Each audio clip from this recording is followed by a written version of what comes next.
Hola, ¿qué tal? Bueno, nada, he querido hacer este video a propósito de esta monografía que he realizado en el curso de este año.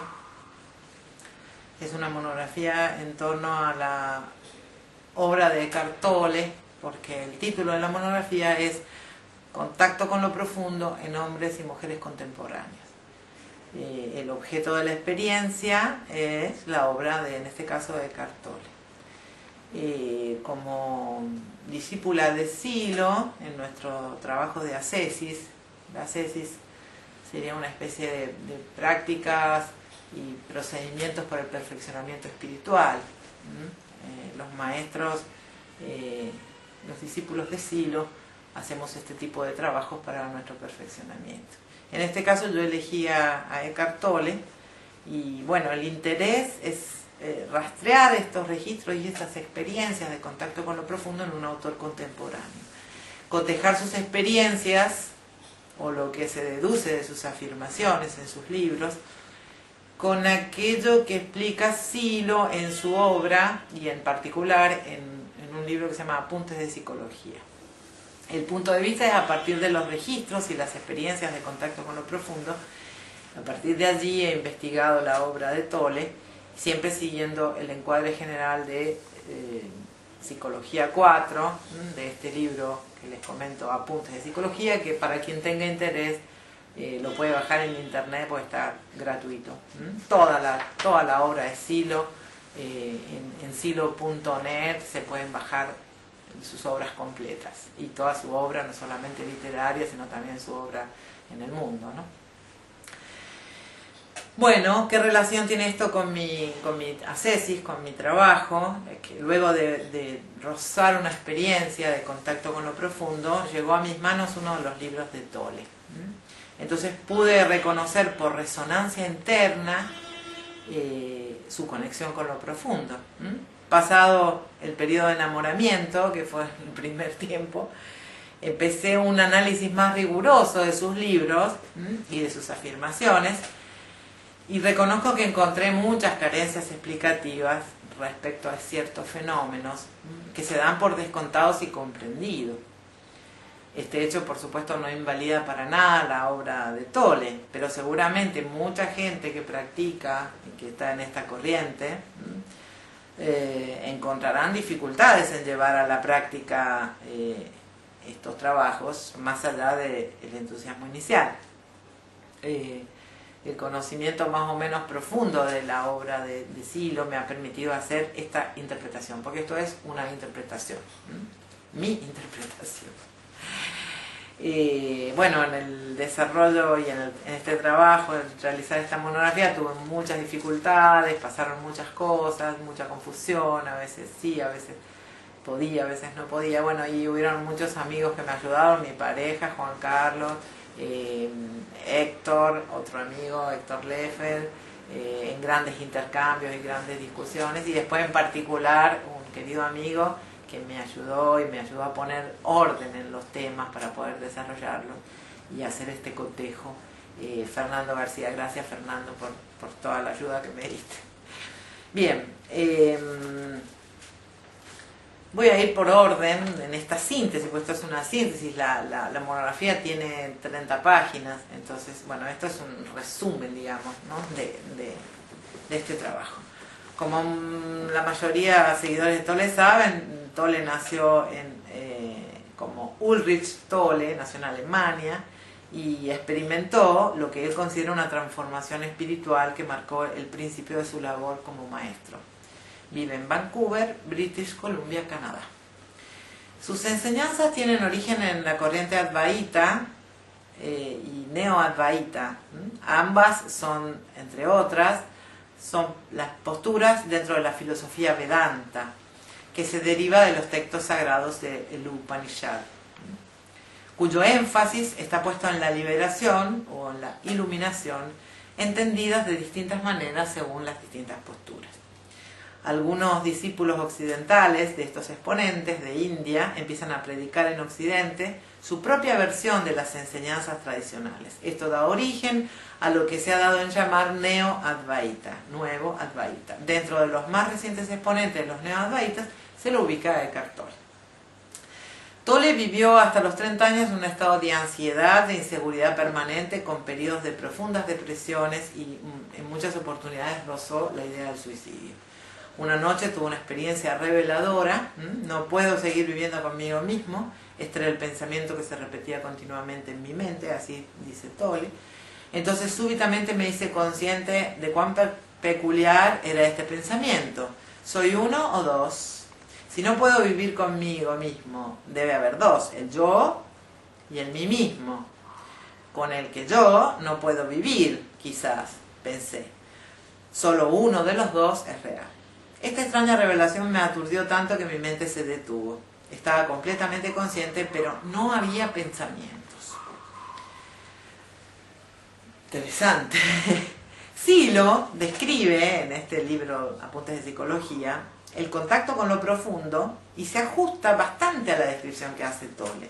Si bien hay que reconocer que no fue un trabajo intencional, sino accidental, la descripción de silenciar el ruido de la conciencia, el vacío y la ausencia de pensamiento resuena con lo explicado en Psicología 4. Y dice, comillas, también se puede penetrar en un curioso estado de conciencia alterada por suspensión del yo. La conciencia está entonces en condiciones de encontrarse sin la presencia de ese yo, en una suerte de vacío.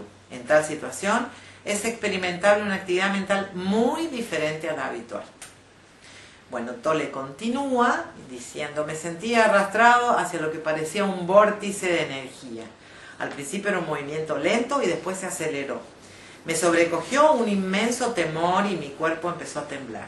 Sentía que como si me arrastraran a un vacío. Sentía que el vacío estaba dentro de mí en lugar de afuera. De repente ya no sentí más miedo y me dejé caer en aquel vacío. No recuerdo lo que pasó después. Del relato que hace Tolle, de su experiencia, podemos deducir que se trata de uno de los estados que sí lo describe en Psicología 4, estados extraordinarios de experiencia de lo sagrado.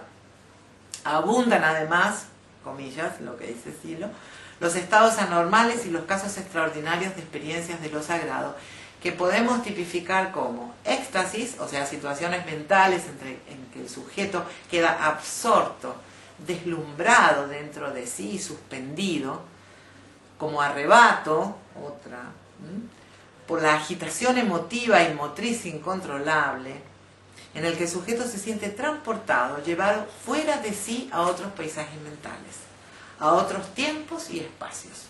Y por último, como reconocimiento, en que el sujeto cree comprenderlo todo en un instante. Entonces, éxtasis, arrebato y reconocimiento. Silo también hace referencia a fenómenos accidentales que se imponen al sujeto, ya que en este caso Tolle se encontraba en una situación de gran sufrimiento, cercano al suicidio. Entonces, de nuevo, comillas, la conciencia puede estructurarse en distintas formas, variando por acción de estímulos puntuales, internos y externos, o por situaciones complejas que operan de modo no querido, de modo accidental.